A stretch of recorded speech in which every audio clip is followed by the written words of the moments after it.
তো এই লাইটগুলো 150 থেকে 220 ভোল্টের মধ্যে চলে, অর্থাৎ এটাও এখন চলার কথা। দেখেন খুব সুন্দরভাবে চলছে। এই ট্রান্সফরমার দিয়ে ভোল্টেজ কমাবো আর এটা দিয়ে বাড়িয়ে দেখব। দেখেন এখন প্রায় 234 ভোল্ট আসছে। দেখেন লাইটটা খুব সুন্দরভাবে চলছে। এটা সরাসরি কিন্তু এই লাইটটা কারেন্টে চলে। সবসময় সতর্কতা অবলম্বন করবেন। একটা ভালো চাকরি পাওয়ার জন্য বা ভালো পজিশনে যাওয়ার জন্য আপনি এগুলো শিখছেন, এই ক্ষেত্রে যদি আপনার প্রাণটা চলে যায় কাজ করতে করতে, তাহলে তো কোনো লাভ হলো না, তাই না?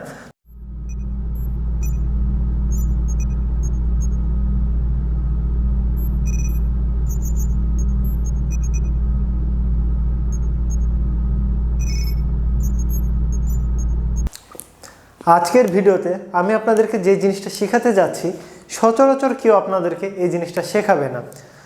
আজকের কনসেপ্টটা ঠিক এরকম যে একটা ট্রান্সফরমার দিয়ে আমরা ভোল্টেজকে কমাবো, আরেকটা ট্রান্সফরমার দিয়ে সেই কম ভোল্টেজটাকে আবার বাড়াবো। তবে আমার কাছে যে দুইটা ট্রান্সফরমার আছে, দুইটাই স্টেপ ডাউন ট্রান্সফরমার।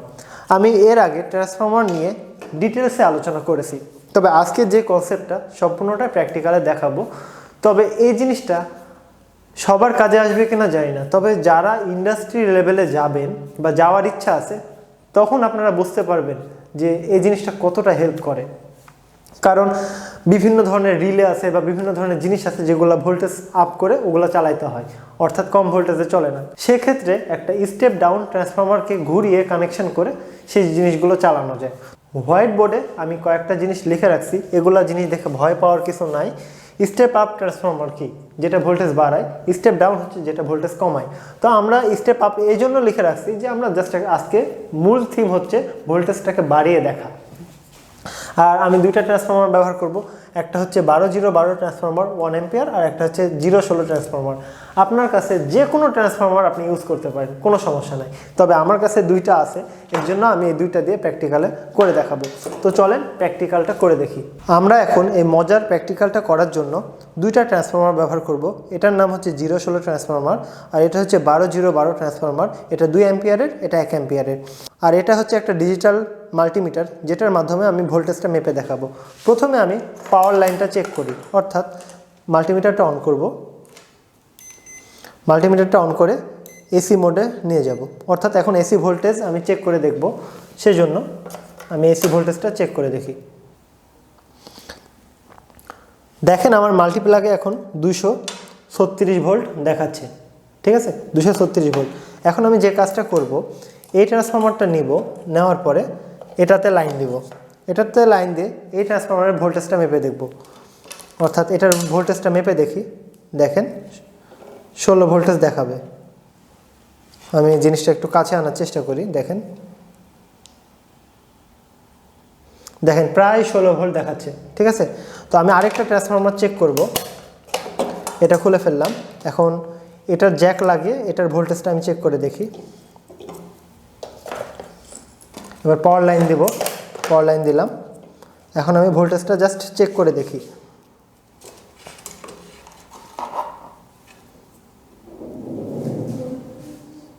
দেখেন মাঝখানে দুইটা তার নিলে আমার 14 ভোল্ট দেখাচ্ছে, আর এই নীল দুইটা তার নিলে আমার দেখাচ্ছে হচ্ছে 29 ভোল্ট প্রায় দেখাচ্ছে। কারণ এখানে ভোল্টেজ কম বেশি হওয়ার জন্য একটু ভোল্টেজ কম বেশি হতে পারে।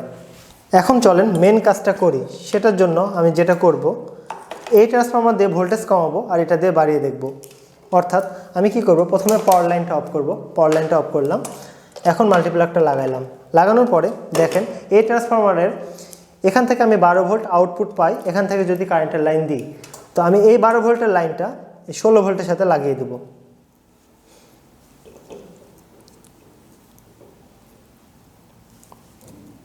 ষোলো ভোল্টের সাথে লাগিয়ে দেব। আর এই নীল তার, এই একটা তার আমি ব্যবহার করব না। আশা করি জিনিসটা খুব সহজেই বুঝতে পারবেন।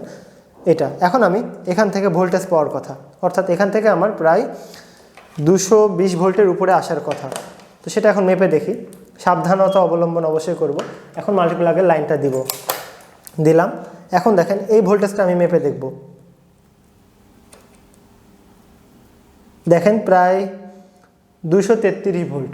একটু ভালোভাবে খেয়াল করে দেখেন আর কি। দেখেন এখন প্রায় 234 ভোল্ট আসছে। তো জিনিসটা কি হচ্ছে দেখেন, আবারও খেয়াল করে দেখেন। আমি এই ইনপুটের ভোল্টেজের মানটা আমি আগে দেখব।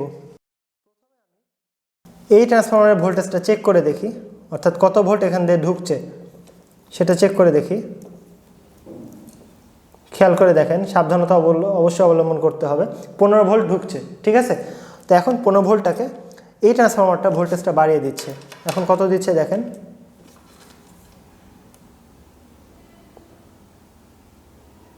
দেখেন প্রায় 234 ভোল্ট। অতএব আমার হাতে দেখেন এই একটা লাইট আছে, এই লাইটটা 220 ভোল্টে চলে, অর্থাৎ এটার সাথে এটা ঠেকাইলে চলার কথা।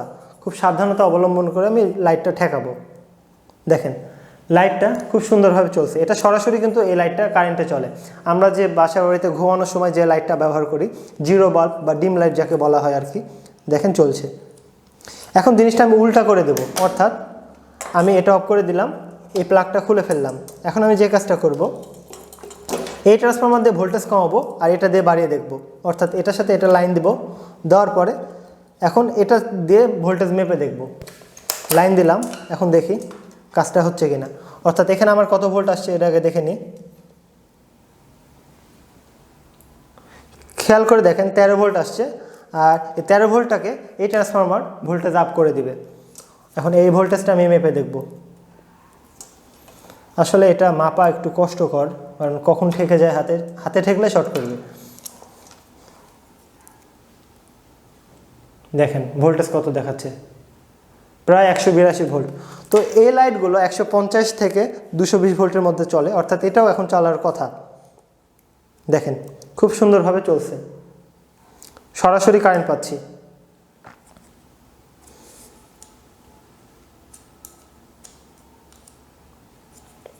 তো এই কাজগুলো যখন আপনি করবেন, অবশ্যই বারবার বলছি সাবধানতা অবলম্বন করবেন। কোথাও কারেন্টে প্লাগ লাগিয়ে করবেন না। দরকার হলে আপনি এভাবে মাল্টিপ্লাগটা অফ করে দিবেন, তারপরে কানেকশানগুলো করবেন, তারপরে মাল্টিপ্লাগের লাইনটা দিবেন, যেন শক না করে। বারবার বলছি আপনার লাইফ সব থেকে বেশি দামি, এর থেকে দামি জিনিস হয় না। আমরা খুব সুন্দরভাবে জিনিসগুলো দেখার চেষ্টা করলাম। আসলে অনেক ইজি বিষয়গুলো ছিল, আর এগুলা ইন্ডাস্ট্রি লেভেলে যখন আপনি যাবেন তখন অনেক কাজে লাগবে।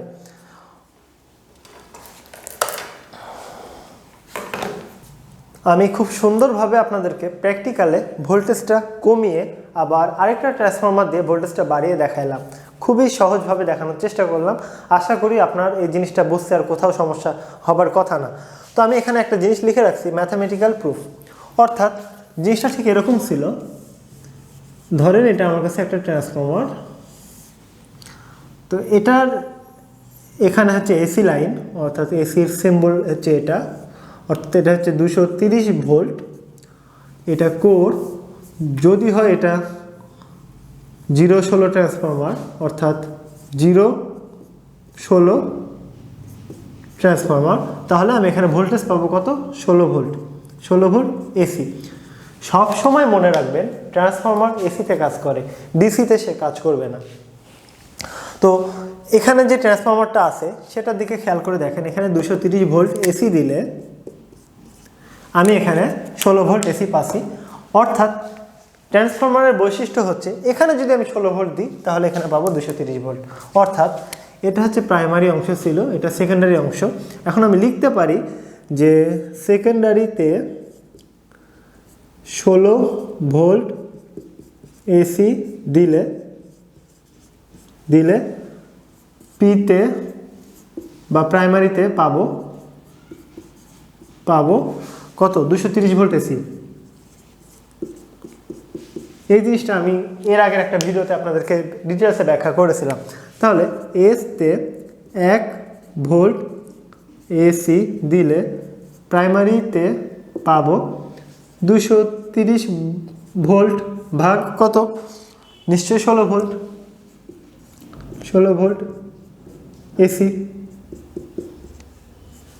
এখন এসতে আমি যত ভোল্ট দিব তারপরে ক্যালকুলেশন হয়ে অত ভোল্ট আসবে, এটা ট্রান্সফরমারের উপর ডিপেন্ড করবে। তাহলে আমি এখানে এক্স লিখতে পারি না, ভোল্ট এসি দিলে পিতে বা প্রাইমারিতে পাবো 230 ইন্টু x/16 16।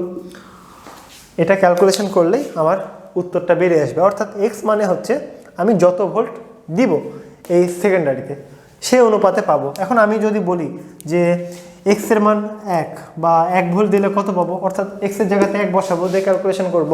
আমি যদি বলি যে এখানে আমি 4 ভোল্ট দেবো, তাহলে 4 বসিয়ে ক্যালকুলেশন করব। এখন একটা জিনিস নতুন করে শিখেন, সেটা হচ্ছে আমার এই ট্রান্সফরমারটার বৈশিষ্ট্য হচ্ছে এখানে 230 দিলে এখানে 16 পাবো, এখানে 16 দিলে এখানে 230 পাবো। অর্থাৎ এখানে আমি 16 কম দিলে ট্রান্সফরমারটা ঠিক থাকবে। 4 দিতে পারি, 3 দিতে পারি, 2 দিতে পারি, 5 দিতে পারি, তারপরে ডিপেন্ড করে আমার ভোল্টেজটা আসবে। এখন 16 ভোল্টের উপরে যদি আমি ভোল্টেজ দিই, তাহলে ট্রান্সফরমারের এখানে যে কয়েলটা আছে বা যে লুপটা আছে সেটা হিট হয়ে নষ্ট হয়ে যাবে। অর্থাৎ এটা 16 ভোল্ট পর্যন্ত সহ্য করতে পারে। হ্যাঁ, আপনি 18 ভোল্ট দিতে পারেন, 24 ভোল্ট দিতে পারেন, তবে দেখা যাচ্ছে তখন লুপটা হিট হয়ে নষ্ট হয়ে যাবে বা পুড়ে যাবে। সেই জন্য আপনি এখানে 16 ভোল্টের নিচে দিতে পারেন, অর্থাৎ এক্সের মান আমি 16-র নিচে ব্যবহার করতে পারি, কোনো সমস্যা নেই। মেন কথা হচ্ছে যে আমি যদি এই ট্রান্সফরমারটা দিয়ে ভোল্টেজ বাড়াইতে চাই, সেক্ষেত্রে আমরা এখানে 16 ভোল্টের উপরে দিব না।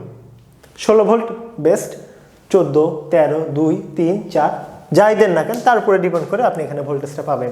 তো এটা হচ্ছে আপনাদের নতুন কনসেপ্ট। হ্যাঁ, আমি প্রথম ভিডিওতে বা দ্বিতীয় নম্বর ভিডিওতে হয়তো বা বলেছিলাম যে হ্যাঁ, এখানে যত দিবেন এখানে তারপরে তত পাবেন, যে এখানে 220 দিতে পারেন। আসলে 220 দিলে এখানে শর্ট হয়ে যাবে। প্রথম দেখে শেখানোর জন্য কিছু কিছু ভুল কনসেপ্ট নিয়ে আসতে হয়, তবে ধীরে ধীরে প্র্যাকটিক্যালে আলোচনা করার পরে জিনিসগুলো ক্লিয়ার করে দিতে হয়। আর অবশ্যই বিদ্যুৎ সাবধান, বিদ্যুৎ কারো বন্ধু না।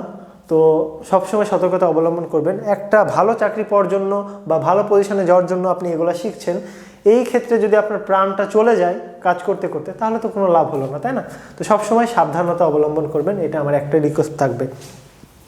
আর আরও একটা উত্তর আমি দিতাম, সেটা হচ্ছে এরকম লাইট আমি এই ট্রান্সফরমার দুটো ইউজ করে কয়টা চালাইতে পারবো, অর্থাৎ একটা ট্রান্সফরমার দিয়ে ভোল্টেজ কমাবো আর একটা দিয়ে বাড়াবো, এখন কয়টা ইউজ করতে পারবো সেটা হচ্ছে আসলে পাওয়ারের উপরে ডিপেন্ড করবে। যেমন এটা 0.5 ওয়াট, তো দেখা যাচ্ছে যে 12 ওয়াট যদি পাই তাহলে আমি 24টা লাইট চালাতে পারবো। এটার একটা ক্যালকুলেশন আছে, সেটা হচ্ছে P = VI বা পাওয়ার সমান ভোল্টেজ গুণিত অ্যাম্পিয়ার। সেই সূত্র ফেলে সেটা আমাকে হিসাব করতে হবে। তো সেটা আজকের ভিডিওতে আমি আর দেখাবো না, কারণ ভিডিওটা লং হয়ে যাচ্ছে, আর ওটা নিয়ে একটা বিশাল আলোচনা করতে হবে। পাওয়ার জিনিসটা কি, আবার ভোল্ট জিনিসটা আবার নতুন করে বোঝানো, অ্যাম্পিয়ার জিনিসটা কি। যদিও বা এগুলো বুঝিয়েছি, জাস্ট পাওয়ার জিনিসটা বুঝাইনি, তবে আমি বুঝাবো, সমস্যা নেই। ধীরে ধীরে আমরা সামনের দিকে আগানোর চেষ্টা করি। আর আমি যে জিনিসগুলো আপনাদেরকে করাচ্ছি আপনারা প্র্যাকটিক্যালে করতে থাকেন। জাস্ট থিওরি দিয়ে আমি যেটা দেখাচ্ছি সেটা আপনার মনের মধ্যে থাকবে না যদি আপনি নিজে না করেন। তো সবসময় রিকোয়েস্ট থাকবে আপনি জিনিসগুলো নিজে করার ট্রাই করেন। আর যদি আপনি ভোল্টেজটা কমিয়ে আবার বাড়াইতে চান অন্য একটা ট্রান্সফরমারের মাধ্যমে, অবশ্যই সতর্কতা অবলম্বন করবেন। ঠিক আছে, তো আজকের মতো এ পর্যন্ত। NS নজ signing out.